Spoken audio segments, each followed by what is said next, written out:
Hello viewers, আসসালামু আলাইকুম। আশা করি সকলেই ভালো আছেন। আজকের যে টিউটোরিয়ালটি সেটি একদমই বেসিক একটা টিউটোরিয়াল। আমরা যারা নতুন উইন্ডোজ 10 সেটআপ দিয়ে থাকি তারা অনেকেই জানি না যে আসলে কিভাবে ডেস্কটপে দিস পিসি আইকন শো করাতে হয়। এটা প্রফেশনাল যারা তারা প্রায় সবাই জানে, কিন্তু যারা নতুন ইউজার তারা অনেকেই জানে না যে কিভাবে এটা শো করাতে হয়। সো এই বিষয়টি আজকে দেখাবো। চলুন শুরু করি। প্রথমে আমরা মাউসের রাইট বাটনে ক্লিক করব। রাইট বাটনে ক্লিক করার পরে এই যে পার্সোনালাইজ এখানে ক্লিক করব। এখানে ক্লিক করার পরে আমরা এখান থেকে ক্লিক করব থিমসে ক্লিক করার পরে মাউসের স্ক্রল করে আমরা একটু নিচের দিকে যাব। নিচের দিকে যাওয়ার পরে এখানে দেখতে পাচ্ছেন ডেস্কটপ আইকন সেটিংস, এখানে ক্লিক করব।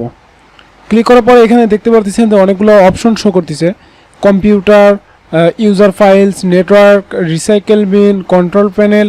সো এখান থেকে আপনি কোন কোন আইটেমগুলো আপনার ডেস্কটপে ইনক্লুড করবেন সেগুলো সিলেক্ট করতে পারেন। যেরকম আমার প্রয়োজন কম্পিউটার, রিসাইকেল বিন এবং কন্ট্রোল প্যানেল, এগুলো সিলেক্ট করার পরে আমি এখান থেকে অ্যাপ্লাই ক্লিক করব অ্যান্ড দেন ওকে।